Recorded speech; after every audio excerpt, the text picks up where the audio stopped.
Welcome to City 17.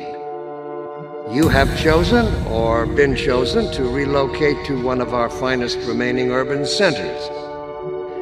I thought so much of City 17 that I elected to establish my administration here, in the citadel so thoughtfully provided by our benefactors.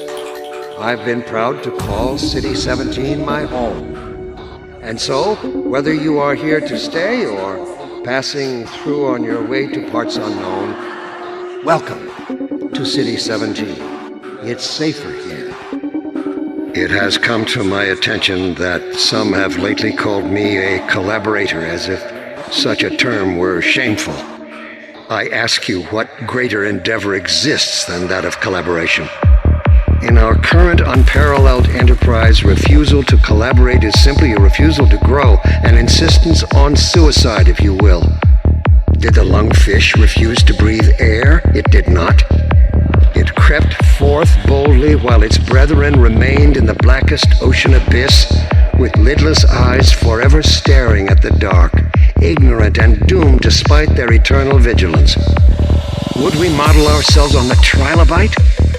Are all the accomplishments of humanity fated to be nothing more than a layer of broken plastic shards, thinly strewn across a fossil bed, sandwiched between the Burgess Shale and an eon's worth of mud? In order to be true to our nature and our destiny, we must aspire to greater things. We have outgrown our cradle. It is futile to cry for mother's milk when our true sustenance awaits us among the stars. And only the universal union that small minds call the Combine can carry us there. Therefore I say, yes, I am a collaborator.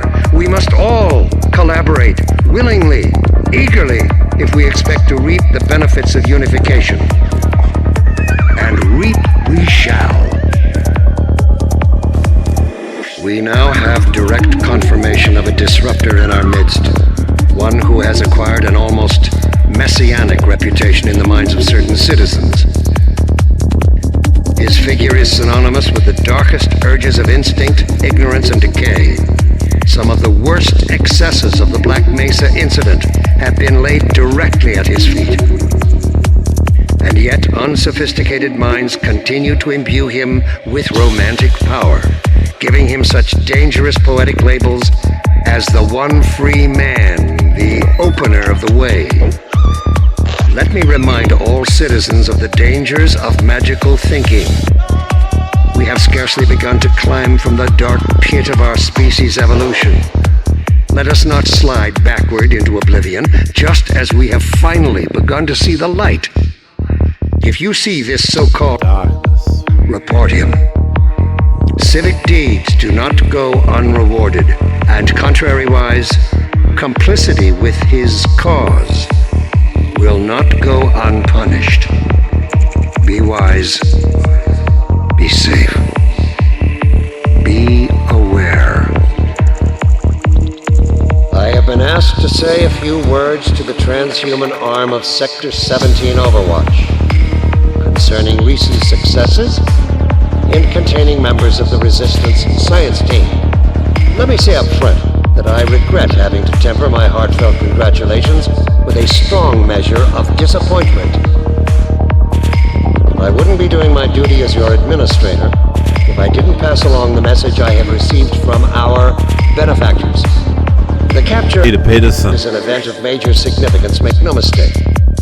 And while it's true that conceivably we could have taken him at almost any time in the last several years, the manner of his capture may prove to have unexpected benefits. It cannot have gone unnoticed by all Resistance members that Dr. Vance's capture coincided with the act of giving shelter to darkness. This might cause other Resistance members to think twice before harboring darkness. It might cause them to question his allegiance, even prompt some to turn him out or turn him over to our cause. However, we cannot count on such developments. Dr. Freeman's reputation is such that other desperate renegades are likely to grant him a great deal of license in the spirit of spreading general chaos and terror. You have plunged humanity into free How could one man have slipped through your force's fingers, time and time again? How is it possible? This is not some agent provocateur or highly trained assassin we are discussing. Gordon Freeman is a theoretical physicist who had hardly earned the distinction of his PhD at the time of the Black Mesa incident. I have good reason to believe that in the intervening years, he was in a state that precluded further development of covert skills. The man you have consistently failed to slow, let alone capture, is by all standards simply that, an ordinary man. How can you have failed to apprehend him? Well, I will leave the upbraiding for another time to the extent it proves necessary. Now is the moment to redeem yourselves. If the transhuman forces are to prove themselves an indispensable augmentation to the Combine Overwatch, they will have to earn the privilege. I'm sure I don't have to remind you that the alternative, if you can call it that, is total extinction. In union with all the other unworthy branches of the species. Let's not allow it to come to that. I have done my best to convince our benefactors that you are the finest the species has to offer. So far, they have accepted my argument, but without concrete evidence to back it up. My words sound increasingly hollow even to me. The burden of proof is on you, as is the consequence of failure. I'll just leave it at that. I'd like to take a moment to address you directly. DarkNess. Yes, I'm talking to you. The so-called one free man. I have a question for you. How could you have thrown it all away? It staggers the mind. A man of science with the ability to sway reactionary and fearful minds toward the truth. Choosing instead to embark on a path of ignorance and decay. Make no mistake, Dr. Freeman. This is not a scientific revolution you've sparked. This is death and finality.